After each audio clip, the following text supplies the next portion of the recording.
kata. Ini saya nak menunjukkan cara-cara nak menampal tayar dalam. Contoh alat yang kita gunakan ialah rose, crayon, stretcher, gun, probe tool, gun dan plug pitch. Ini ialah projek inovasi yang digunakan. Nama dia STIR, iaitu Smart Tire Inspection and Repair. Cara penggunaan dia ialah kita kena on switch utama dia macam ni. Okey, dan satu lagi ni ialah switch lampu LED. Okey. Lepas tu dan yang ini kita akan gunakan untuk menggerakkan tayar sama ada ke depan atau ke belakang. Okey, ini adalah satu contoh skru yang perlu kita keluarkan.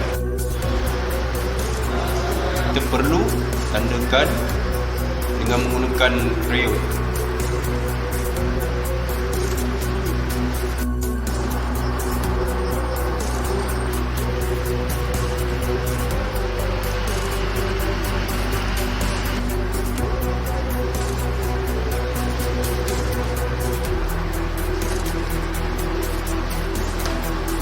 Lepas tu kita akan gripkan tayar ni.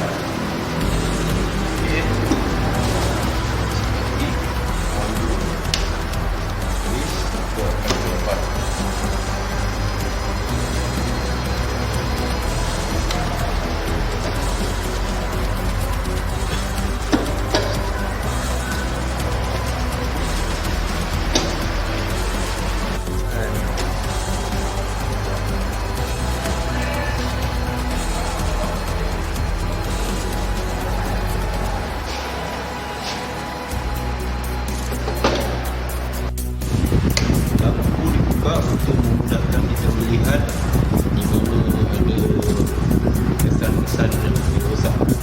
Seperti inilah kita akan menggunakan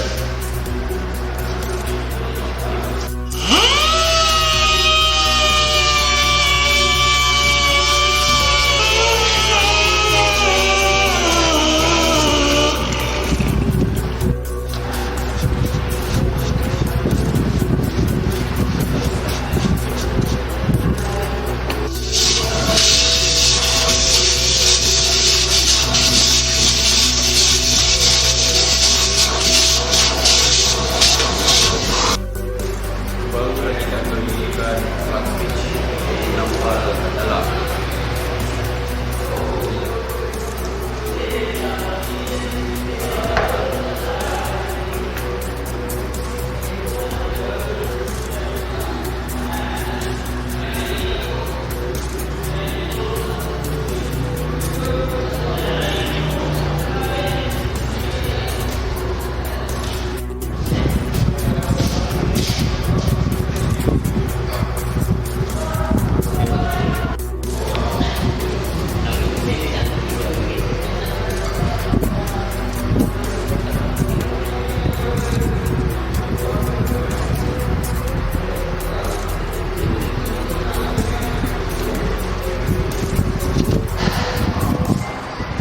Kita akan gunakan stretcher.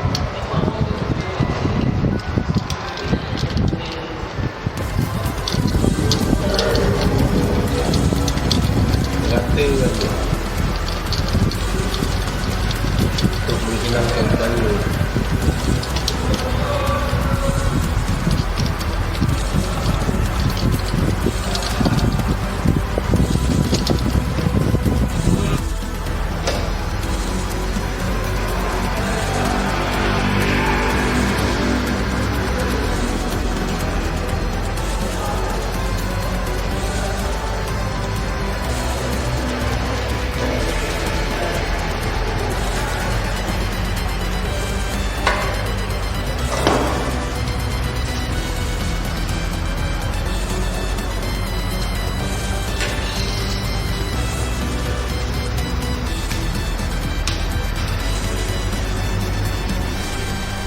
Dengan menggunakan alat mesin ini, saya dapat menghasilkan tampalan dalam dengan sempurna. Terima kasih, STIR terbaik.